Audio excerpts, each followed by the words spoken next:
I le swafa mamalu o le atua soifua, le tamā, le alo, ma le agaga paia o te whaatalofa ma whaafeilo e tuai i le mafutaga o tatou ekalesia Samoa i lalo o le Uniting Church i le sinoti Victoria ma Tasmania ma lo le soifua vi ia ma le alofa ma le agalelei o le atua fai ona maua foi lenei avanoa tatou te faitapuaʻiga faatasi ai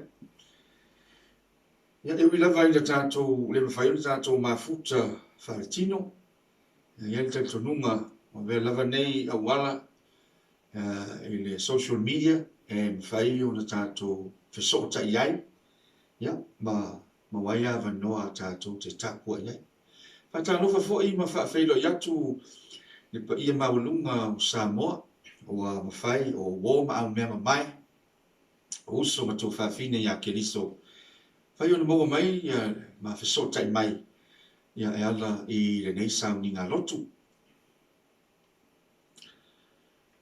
so se taimi lava e fai ai tapuaʻiga le kalesia so faatasi po le Uniting Church e lapataʻia lava e taʻitaʻi o le kalesia ina ia maua se avanoa e mafai ona faailoa ai ia tagata anuu o ausitalia nei ia po apoliki ia e talu ai ona ua manatu le kalesia o se tasi lenei o vaega tāua o lana galuega faamisiona ia e ala ai foʻi ma tatau ona faailoa ia na latou puapuaga atia ma le taumafai e saʻili i le faamasinoga tonu ina mafai ona nofo ma maua le nofo filemu o tagata anuu o ausitalia nei po apoliki ia ma tagata uma lava o e na fai mai i lenei atunuu ma ua fai mālo ai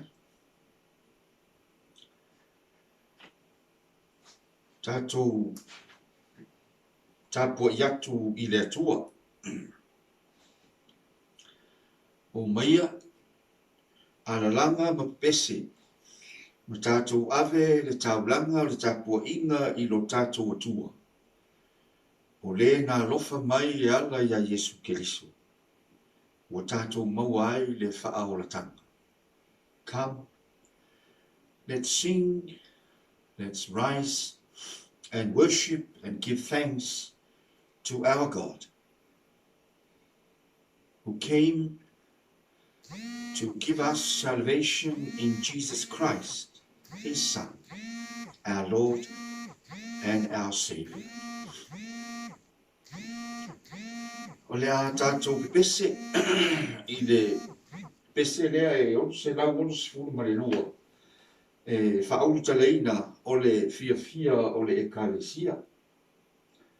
Tātou usu whai pungo mua ma le whai upu e lua ia ma le tani. Ai au o le whai unga o le tātou sauninga. E o na usu lea o le whai upu e whaa ma le whai upu e lima. Ia ma le tani e whai ua le tātou sauninga. Let us sing this hymn, The Joy of the Church.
wifo matatalo i le atua.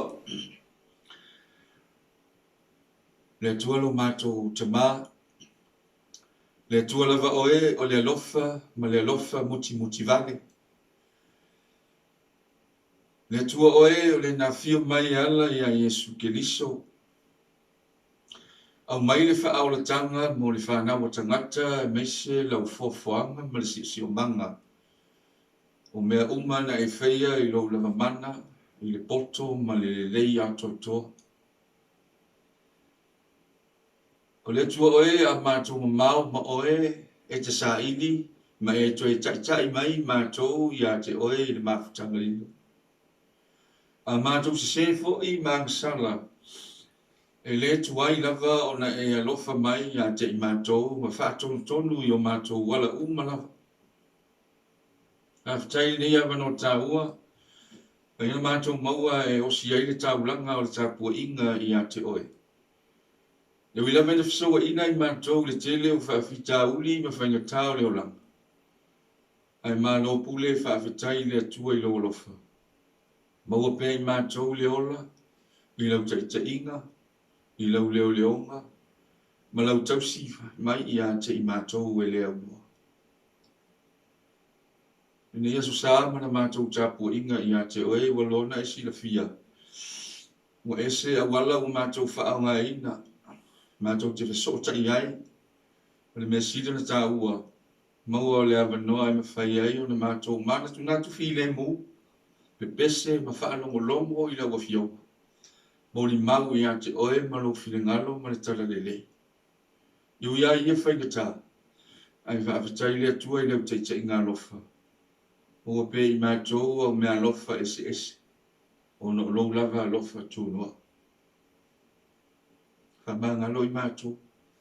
Te leo mātou se ma o mātou le tolu. Mātou maua o onga tā ua, i lau mori mau ma lo alofa e ala i a Yesu. I le ngata ina mātou walo lofa atu e pe ona e alofa mai i a i mātou. A ia whaapea fo i ona mātou maua o le loto whamanga. A ua uma ona e whamanga lo ina i mātou e ala i a Keriso. Ai pangale. O i mātou le ama mase i o. A mangano mātou se. O ani le tonu ma ni wha le tonu. I upu mga luenga ma mea mātou ti whaatinoi. Ua ala elu mātou se. A lofa le atua ma wha mangano i ai mātou. A tasi mai le mātou tapo inga nei. Ia maua se vi inga o lau fio. A mātou te tala fo i le tusipa ia. Fai tau ma wha alongo mori mau le tala le. Ia launga oe mo i mātou le atua. Ia mata ma wha iwina li nei sauninga. Tu mawatu le vi inga i a te oe lo mātou tua. La mātou te talo le ala i suafu pena i Yesu Keriso lo mātou li i ma lo mātou wha aola. Ua mātou ole ma te talo tuai. Amen.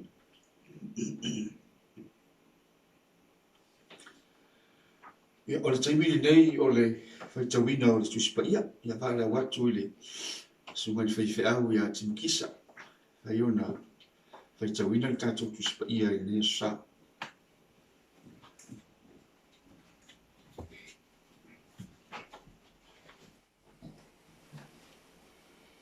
O le tātou tuswhaitau o le amoa mai i le evangalia na tūsia Ioane. O lona whai upu e sifuru ma le whā. A le amata o na whaitawina mai le whai upu e sifuru lima sa io o i le lofuru tasi. Whafofonga o le a o whaitawina. A whai tō te alofa mai ia te ao.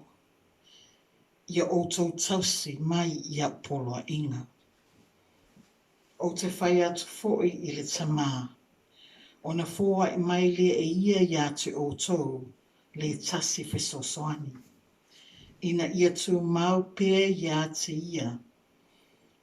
Ia tu mau pēr o ia ia te o tō e whaavavau. O le anganga lea e tupu mai le upumoni. E le mawhai e le laurolangi o na talia o ia. A wā ua le vaai o ia.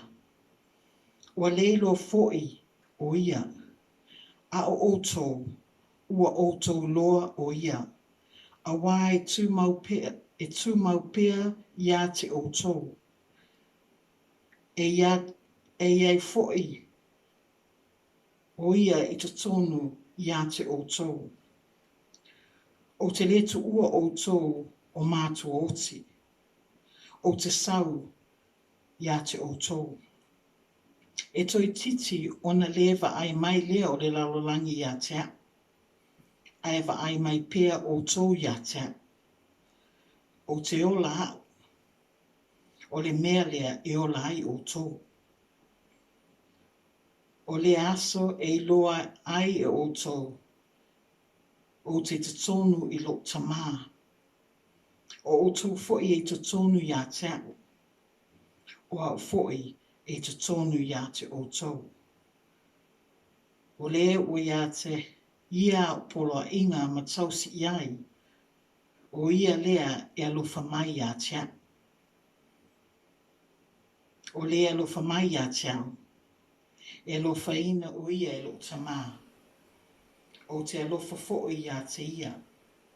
Ma o whaalia ia te ia. Ia whaamanuia mai e le atua le whaitawina o lana whionga pa ia. Ia tu mau pia ia te ia lona vi inga e whaavavau. Amen.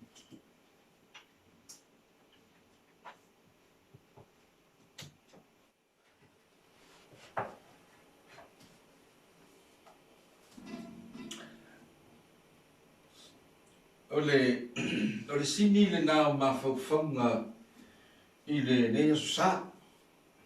Mo whai lea ma noa mwhai na e tu wha iai. Ia. O lona wha upuina wha pe mausali le alofa o le atua. Ia, sa tam whai wha pālangi wha upuina wha pe the power of God's love. O le tusi lea sa whaitawina e te mukisa. O le vaenga lea o le tusi o le Ioane Sifuru ma le wha. Le fwoi sa whai ma evangelia o le asusana te ane. I le whai upu mua o le Sifuru wha. A o le asusana ne. Ia le usa soko. Whai upu e Sifuru ma le 5. Ia e o i le lua Sifuru ma le tasi. A tātou whai tau ma whau i ai i le nei vaenga o le tusi i le mta upu e Sifuru ma le wha. E o lo wha ma whaina e Ioane, ia me se fo i Jesu i lo na au soko. Ia le winga, ia maanga o le alofa. Le whai mai, a whai e tau te alo lofa i a te au. Ia e wha pe nao no tau tausi. Ia u polo inga. E fōlinga mai sa ta whai tau ia i whai upule Sifuru 5 i le lua Sifuru tasi. E tolu ani vaenga tā ua mā te mana na o tātou te whaasoa ia i le nei aso sa. O le vaenga mumua, o le alofa.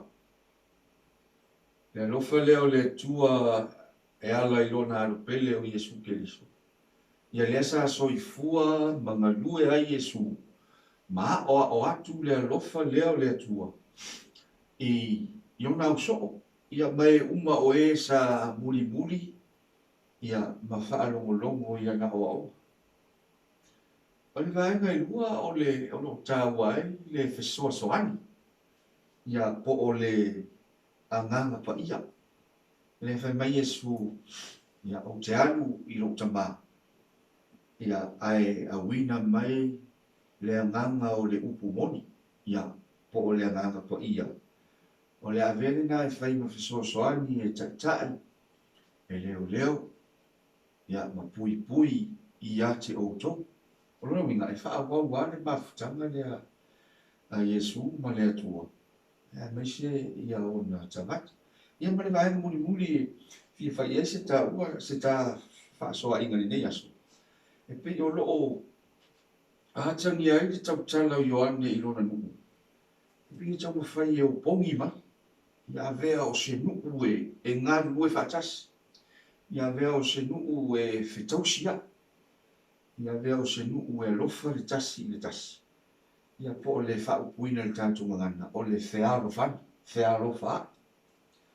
Ia, ane aso manatu iai, i sei mai tōmu vaenga i peo no tāua. Le alofa, so soani. Ia male nuku. A tatou vaai I le tusi lea Ioane. E whaamamafa e na ia le alofa o le atua. Pei o se tūlafono auro lea o loo atangia le tusi o Ioane. O isi tusi e mai ia ni whātaitainga. E pe o mātaio, you know, po mai lesi o ala whau, li liu iei lesi ala whau. Pe mana o so ofu ia ave uma mea na se vai. A o ia Ioane, o le alofa lava le autu. A tātou wa ai whaila le image lea e atangia I le koluse a Yesu. You know, e la au alu whaapea, lalu malunga, ia ma le la au whaalava. O I lea e ta oto ai le tautonunga a Ioane, I le vāwhea loa ai o tangata ma le atua, I alofa I le atua. Ia alofa lau tele I o uso a tangata, o fuafuanga a le atua. Ia tausi ma pui iai. E ke so se o nga fo I lea mō tātou. I hei taimi fo I lele e tātou pepese a, you know, o le kerisiano, te ale lotu o te alofa I le atua. E tu mai I ngā ioinga, I vāwhea loa ai, ia e mukwa I le akangia ia ka se ngā lofa, lea e atangia I le vale o Yesu ma le atua, o se alofa ina matautia le nei alofa, le obedience o Yesu. E ke so le foi e atangia I le nau mai o Yesu I ona au soo. Ia tausi ana a poa inga, tausi ana le tula fono au lova lea. Ia so se. E sen sa o le image le nga, po le ata le na, o le sa tauro, pe o le na I taua. A wai whai ngō whiru tātou whaani wina fo I o ngai winga I le tūla fono aulo. Le tau e tātou, le whai mai. O le tūla fono aulo aia, ia e alofa I le ali I lo watua, ma lo loto atoa, lo tangata atoa, lo manatu atoa. Me ia e alofa fo I lo tua o I pei o e lava I ate. Ia whai mana tātou whapea. O le la au le tū, o le whakorusi, o le sa tauro. Ia o le vāre nā o tātou, le fōwhanga. Ia ma le atua soifua. O le la au le whaalava. Ia e pei o lai whapea, o le alofa le nā I o tātou uso atua o. O le alofa fo le nā le atua e o pongi ai. Ia le lalolangi atoa. E se tā ua o le nā o matau. Ai ale tūlanga le mtau pule winga I le nganga pa ia. O le fisosoani le mai esu te alu. Ai a wina mai. Ia le isi fisosoani.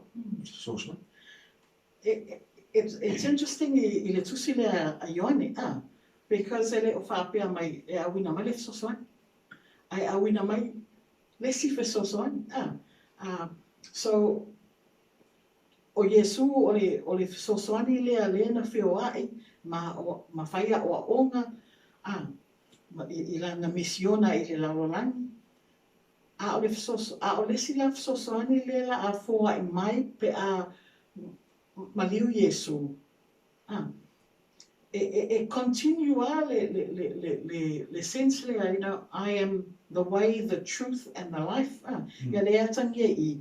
Well, the spirit of truth le sa wele fisosoani. Tu sa fisosoani e whaawau ngā luenga le sa ngā lue a Yesu ma ona so. Ai me sele va matata. O se fisosoani fa itele whao liliwina whaperitania. Advocate, comforter, helper, counselor. But I think ole whaariliwinga e taua ia tau, ole companion. The companion left e o whaatasi. Not so much power over, but joining on the journey, So ia tala ia ole, se me taua lea tangi i le tala lea ale e vangali a Ioani. E wina i lea ngana pe ia. Ia le nāma e mawale, wale moni mau isi te ngata su e le tusi lea Ioani. I le upu e le ngi le ka ua le Parakletos. E whamea whaali iu i le ngana. Le whapeta tō le whamea o le ngana pa i o le sosoani. Ia. E whapea o le lena ta o le companion. O se tangata e tū i o tawhatafa. E te lua o whātas. E le mwhai o na anu ese ma oi.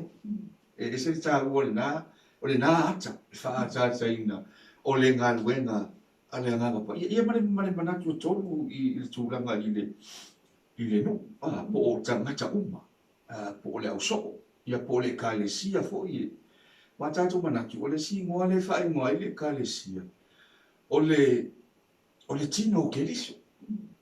Ia po le nuku o whātuina e ala i le nganga pa ia. A community of the spirit. O lona winga, o le ona, o le moli mau, o ngā luenga whaia le kalesia, matangata uma i le kalesia. E whaavae a i le alofa o le atua, e ala ia Yesu Keriso. E whaapena foi, e whaavae foi, i le ngā luenga ma le fisosoani. A le nganga pa ia. Taso manatu ia i lu. Awa tatou tilo ia o ngā Yesu. Le ia le tala lea i le whawhina i Samaria i le well. Na nā nui asuvai. Asuvai. Ia. O i o lo atangi ai ia tūla whono yasona, you know, le vau o Samaritans ma the Jews, And yet te lei a vea nā barriers ma mea e le mawhai e Yesu ona tala no atu i se whawhine, ma whai atu mo sina vai, ma also ofa i ai le vai o le ola. So there's a broader love of Christ. E le eso na tua oi. I think o tala nei ale tuspa ia. E reinforce ai le alofa whaamaoni o le atua. E le se tua oi. E se voli tā ua le nā tala ua whema i le whine na sawe asu vai. Ai anu ai kia i le, e anu ai kia i pakeke le na sawe asu, wai vai i le ingi vai. Ai anu tā rai i lona nu. Le tangata lea le avatuai le vai o le ola.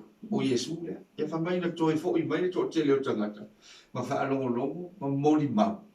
I le alofa o le atua le e a oao. E a oao atu Yesu. O le si maenga tāua i la taita whai tau i le tala lea. Wa tu se Ioane. E ese le e ma mafa o le wha mawhaina Ioane o le atua o Yesu. Ma tangata. O le atua o Yesu ma le ngangpa ia. Ma tangata. E pei o se community le nga, o le nuku le nga. E le mawhai o na tātāwa vai ese, seisi. Ai wha vai e fo ia nga le nuku le. E le lofa. E me se fo i taita inga. A le nganga pa ia, i le maua e tangata le whea alfani, maua e tangata le loto alofa, maua e tangata le loto whamangal. E maua e tangata le nganga e tāpua ia i le atua. Ona o mea alofa le tua ua ia au mai ala ia Yesu. I guess o le si pointa ua i le vaenga lea. Awa i le ua mawhai ai ona whaatino ina. No, if you love me, obey, do my commands. Kusala o i, o le ua tangi ai ngā duenga le e kālesia. Po le nganga pa ia, i ngā duenga i ua fua mai e ona tangata. E atangi ai le command le. Ia mane manatu muli e tā whai. Ia ma tā kule sifu wha. Moli mau le au su e le tu se Ioane. O le amatanga i o le mawaenga Yesu. O upu tau mawai a Yesu. Awa le o le a o ina sai tia ma po ngā tia o ilo na madiu. Ia malona toi tu. A le la wa mai awa o ngā ua nei. Ina no nofu, maola, ma moli mawai. Ia no na au so. Ia a tonu se whi au tā ua fo i lea ma se wha manatu. Mo tātou e mese le soifua ma le olai i le nei atunu. Tātou Ta talo fo I mo si tātou atu mo pele o Samoa. Ta whaalunga atu I New Zealand au mai I le tele o whinaunga. O na unisi o mta upu o ngaonga o lea ua tau mwhai le malo I le pasia. Ya la moni mau nisi. E te tau na isi teimi e whātangatala noa ai. E pa ia mano malu o si tātou atu. Me ia maua se nofo fide mu. E tonu ia o tāua mai fo I le tāua o mai netusi. Whamanatu mai e tātou I tara le rei, mani alo whaole atua e ala ia Iesu. Ia, tu mau le anga le rei, mani alo whaole atua ia tātou. A o tātou malanga ai le ola le whaatua tua. Ia mai se fo I le ola tāpuai. I le atua lo tātou matai. I le suafa le tamā le alo ma le ngāpa ia. Ameni. Yo taimi nei sa mia talo pupu lava wa taimi masani ana fai tatou taulanga. Tatou te mori mau fo I le lofo le tua ia le fa taulanga mai ia so uma lava. Le ola ma le malosi. Ia em fai fo no tatou tali atu ma le nganga whaafitai. Ia tatou te talo. Whaafitai le tua le tele o le tamau a inga o lau fo ai se saa mai soifua mano mātou ola ia so uma. Mo foni ama noa me fai ona mātou whakapea atu ai. Lau pule lea. Pāwhitai anga le nei. Pāwhitai le lofa. E ala I lo man. No wali I whaola o Iesu. Ia meise. Le nganga pa ia o lau foai e mori mau. Takitai. Soani mo I mātou. Le so umolo mātou. O ani mea o mātou foina. Au nai I ate oe. E ala I le mātou. Kalesia ma tāpua inga, ala fo I le lofa ia mātou zoa tangata. Ia e whamanuia. O le mātou te talo le ala I suafa pele o Iesu. Ameni.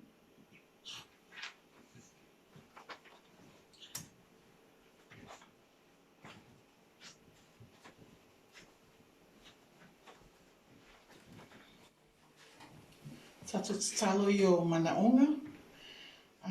But I am going to take the opportunity e whaitau atu ai le tatalo lea na tūsia e le moderator a le tātou sinoti. Yeah, let us pray, tātou tatalo. God of love, God of grace, God of surprises. We are grateful for the moments of love and community we share. We know you are with us. We know the promise we have in you. Yet we live with our hurt in the present and the uncertainty in the times ahead, and wonder what the future holds for us and our communities. We pour out our hearts and souls to you, O God, and we pray for your world, your peoples, and all inhabitants on the face of the earth. We pray for those who are grieving the loss of loved ones, for those who fear for their safety, for those who feel most isolated and lonely.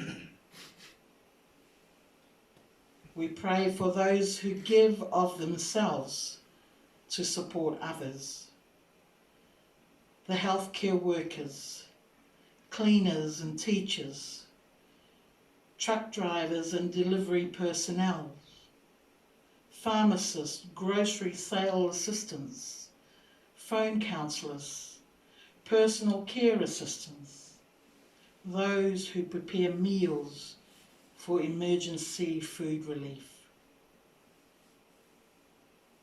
Loving God, bring your comfort, hope, strength, and healing love. We pray for our communities of faith. We pray especially for our Samoan community here in Victoria and Tasmania.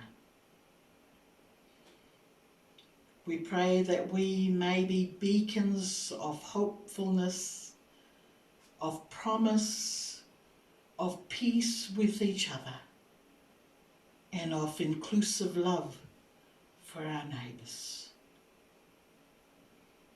We pray in the hope we know in Jesus, in whom we see and know the fullness of your grace and love, O God. In Jesus the Christ we pray. Amen. Amen. Tātou talo whaatasi I le te talo o le alii. Lo Mātou tamai o le langi, ia pa ia lo suafa, ia o mai lo malo. Ia whaia lo finangalo le lalulangi, e pei na whaia i langi. E whai mai a te mātou le asunei e mātou mea ai I tamunas. Ia I whamangalo I a te mātou e mātou o sana. Pei o I mātou fwoi o na mātou whamangalo I nātiu ie wanga le anga mai a te mātou. Awa fwoi taiteina I mātou I whaasosoma. Ai la vea ia I mātou ai leana. Awai o le malo ma le mana, a toa ma le vi inga e whaavavauda. Amen. Tātou pepese, o le fia o le ekalesia, whai upu e wha ma le lima, wha pia le tali.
Tu mau mai o tātou lunga umalava, le alofa tu noi Jesu Keliso lo tātou wali whaola.